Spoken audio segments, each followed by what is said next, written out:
You want a secure future with the freedom to spend more time with your family. You want to take control of your life. You want to start a business. You have found a place where you will learn how to start and grow your business while you start and grow your family. StartupDaddy.com. Let's build something.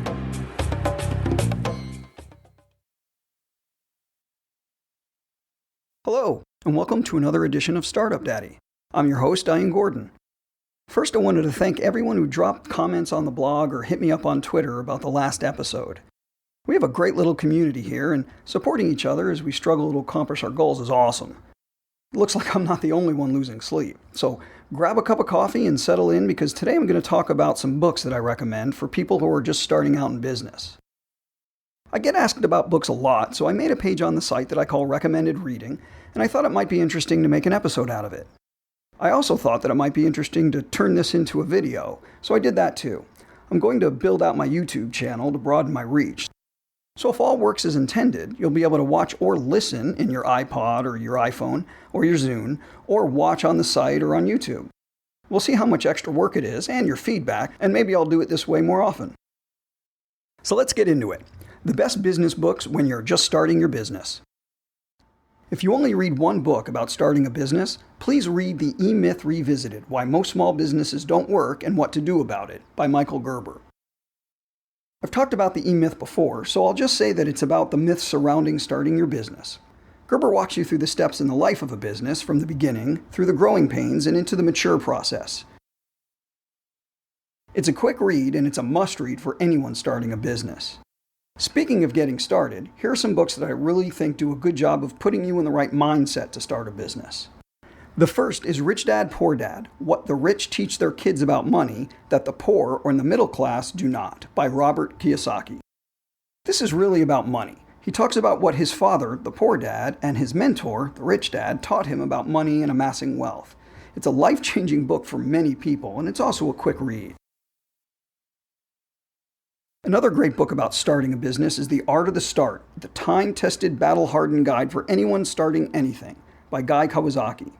If you don't know who Guy Kawasaki is, he's the evangelist for Apple's original Macintosh computer.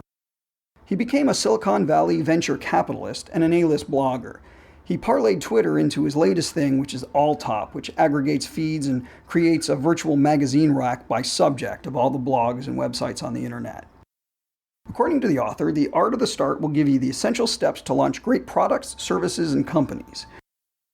He talks about identifying your customer base, writing a business plan, establishing partnerships, all with actionable advice and some great takeaways and how-tos. That's what I really like about this book.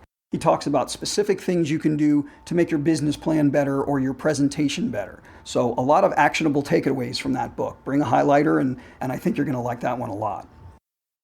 Another great book for people getting started is called Escape from Cubicle Nation: From Corporate Prisoner to Thriving Entrepreneur by Pam Slim. This book came out of Pam's very successful blog of the same title. I've mentioned it before, and if you haven't subscribed, you should. Pam's a life coach and a business coach, and the book really takes you through the process of transitioning from corporate employee to entrepreneur. There's a lot of how-tos and exercises to help you get things going with the right mindset and plans of action. So if your path is taking you from corporate employee into the entrepreneur path, I really recommend reading Pam's book. I liked it a lot. Another great book to read is called Crush It: Why Now is the Time to Cash In on Your Passion by Gary Vaynerchuk. This is a great read for anyone who wants to start a new media business or build a personal brand. The thing about Gary is you love him or you hate him. He's a high-energy guy that talks about his accomplishments a lot, and the book gives you some good step-by-steps about using Twitter, Facebook, and the internet for promotion. Now, I like Gary. I love his no BS style. If you've read a lot about using social media to promote yourself or your business, there may not be a lot of new stuff in here for you, but I found it a good, motivating, quick read. On this one, I actually recommend the audio version too. He goes off script a lot, and sometimes that's the good stuff. I like reading, watching, and listening to Gary because it always gets me pumped up to kick ass. While we're on new media business, I also included The 4-Hour Workweek by Tim Ferriss. This book talks about how Tim used outsourcing to cut his actual work week down to 4 hours. I actually completely disagree with this philosophy. I think it's contrary to the drive it takes to make any startup fly. But the book started the whole concept of lifestyle design, and I don't think any list of books to read when starting a business should omit this book. Outsourcing is a legitimate way to save money and free up your time so that you can spend it on what's important. You hear people say that you need to spend more time on your business than in your business, and that's what outsourcing can do for you. So again, read the book. Tim Ferriss is a very smart guy. Just don't take it literally and try to get your work week down to 4 hours. I really think that's a unicorn. Now, the next 3 books I'm going to talk about are about productivity, getting more done in a given day, and more importantly, feeling like you're on top of things. I dedicated a whole episode to this, so I'll just talk about each one a little bit. The first is called Getting Things Done, The Art of Stress-Free Productivity by David Allen. I find the writing a little technical and dry, but the concepts in this book were life-changing for me. He talks about capturing all the things that you want to do or accomplish and write them down on a list, then get them out of your mind. Then you break everything down on context, like where things happen, like at home or on the phone or the office. Then create projects like Start My Business, and break those projects down into tasks like file my LLC paperwork, find a graphic designer, get business cards printed, find office space, whatever.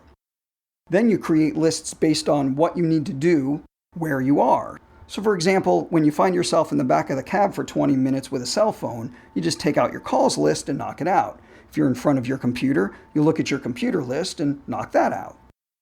I found the concepts in this book life-changing. Implementing them was a different story. He really doesn't give you a system, more of a philosophy.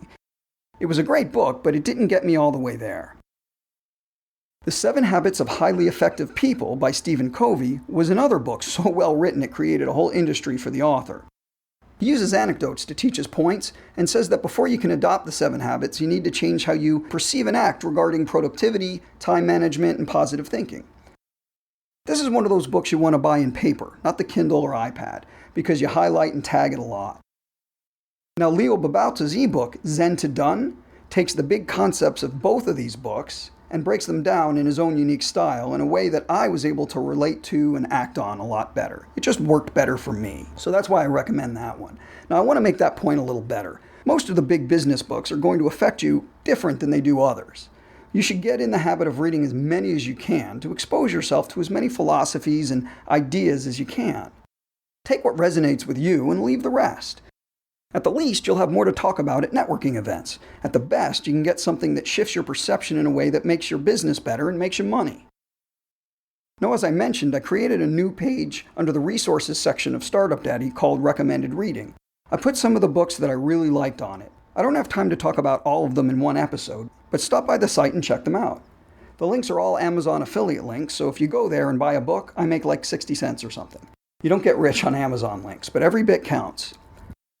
I read a lot of marketing books, and it would take too long to fit everything in on one podcast episode, so I'm going to record a part 2 talking about the marketing books I really like. So stop by the site and check out some of my picks, and let me know yours. Drop your best business books in the comments. I'd love to hear about them. Now, I haven't done a quick tip in a while, but I came across a service that I wanted to tell you about. It's called Dropbox. Essentially, it allows you to upload large files and allows you to access them across multiple devices like your computer, your iPhone, and your iPad. It also allows you to share them easily with others. How it works is that you upload the file and then you can send somebody a link that allows that person to download it.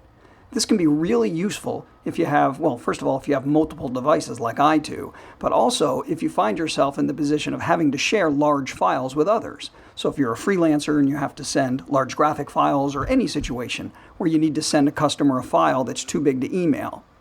I use Google Apps for domains, and this allows you to do it as well. They have that Google folder that allows you to do the same thing. But not all of you use Google Apps for domains, so I wanted to pass this service along to you. It also does it a little bit differently, and it's a little more intuitive if you're not all that technical. So again, most email will not allow you to send a file larger than 5 or 10 meg, but Dropbox gives you 2 gigs worth of storage space for free. And you can upgrade for a paid account and get more storage, but that should be enough to cover most people, the 2 gigs. So if you ever need to share big files and you want an easy way to do it, you should check Dropbox out. I'm going to drop a link into the show notes, and I don't get paid anything if you use my link, but if you do sign up with it, we both get extra storage on the free account. So that's a win for both of us. So check it out and let me know what you think in the show notes. And that should do it for today's episode. I hope you stop by and check out some of the books I recommend and give Dropbox a look. Happy reading! To get the show notes for this episode, as well as tips and advice about how you can start a home-based business and still make time for your family, go to startupdaddy.com.